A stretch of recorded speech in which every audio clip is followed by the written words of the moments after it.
volailles prolongée par l'AFSCA alors que le virus de la grippe aviaire continue de se propager dans les exploitations. Deux perles de l'athlétisme régional se distinguent encore. Ruben Corageant et Sophie de Thiers détaillent dans ce journal. Mardi 18 mars, le développement des titres de l'info de l'arrondissement en présentation Olivier Tomezzoli.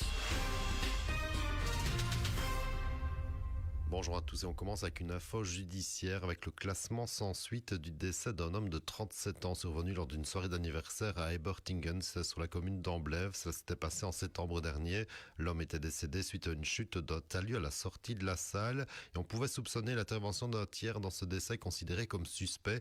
Mais le parquet de peine a finalement conclu un accident tragique sans intervention extérieure et la victime laisse derrière elle deux jeunes filles. On poursuit avec ce nouvel élan de générosité lors de la grande opération Arc-en-Ciel dans le sud de notre arrondissement. Vaste collecte de vivres non périssables au profit d'enfants fragilisés par la vie avec un bilan impressionnant. 6,5 tonnes ont ainsi été offertes, 2 tonnes de plus qu'en 2024. On compte ici 1700 kilos de pâtes, riz ou encore de farine, 800 kilos de fruits et légumes en bocaux ou boîtes, 1000 kilos de collations, 650 kilos de petits déjeuners, 200 kilos de produits sanitaires, etc., etc. Des chiffres jamais vus et qui donnent l'ampleur de la générosité des habitants de notre région touchés par l'objectif de l'opération. Grâce à ces dons, 10 structures régionales d'accueil d'enfants fragilisés, souvent cabossés par la vie, vont ainsi pouvoir leur offrir un accès à des loisirs comme des stages, petites excursions, participation à un camp ou à un club. Soulignent les organisateurs de cette opération qui a lieu chez nous sur les communes de Wem, Malmedy, Stavelot, Trois-Ponts, Lierneuse, Toumont, avec en plus Spa ou encore Sarles-Spa. Bref, bravo à tous et surtout merci pour les enfants. On reparle de la grippe aviaire chez les volatiles. La situation épidémiologique ne s'est pas améliorée ces dernières semaines selon l'AFSCA qui prolonge l'interdiction de rassemblement jusqu'au 31 mars au moins. Le virus circule toujours abondamment dans l'environnement, ce qui est également confirmé par les foyers détectés dans les exploitations avicoles.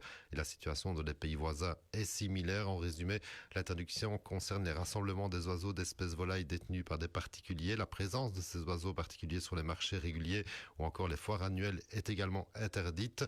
Une mesure en vigueur jusqu'à la fin de ce mois de mars, donc avant une réévaluation de la situation sanitaire.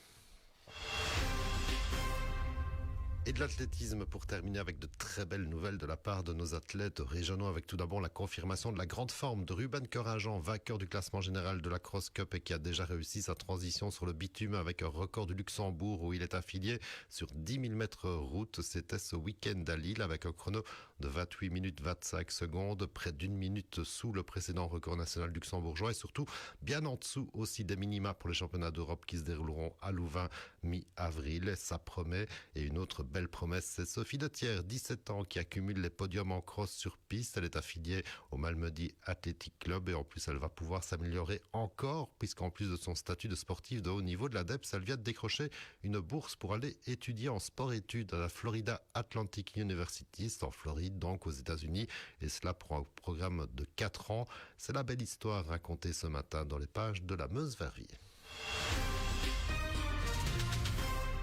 L'info continue sur notre page Facebook Impact News.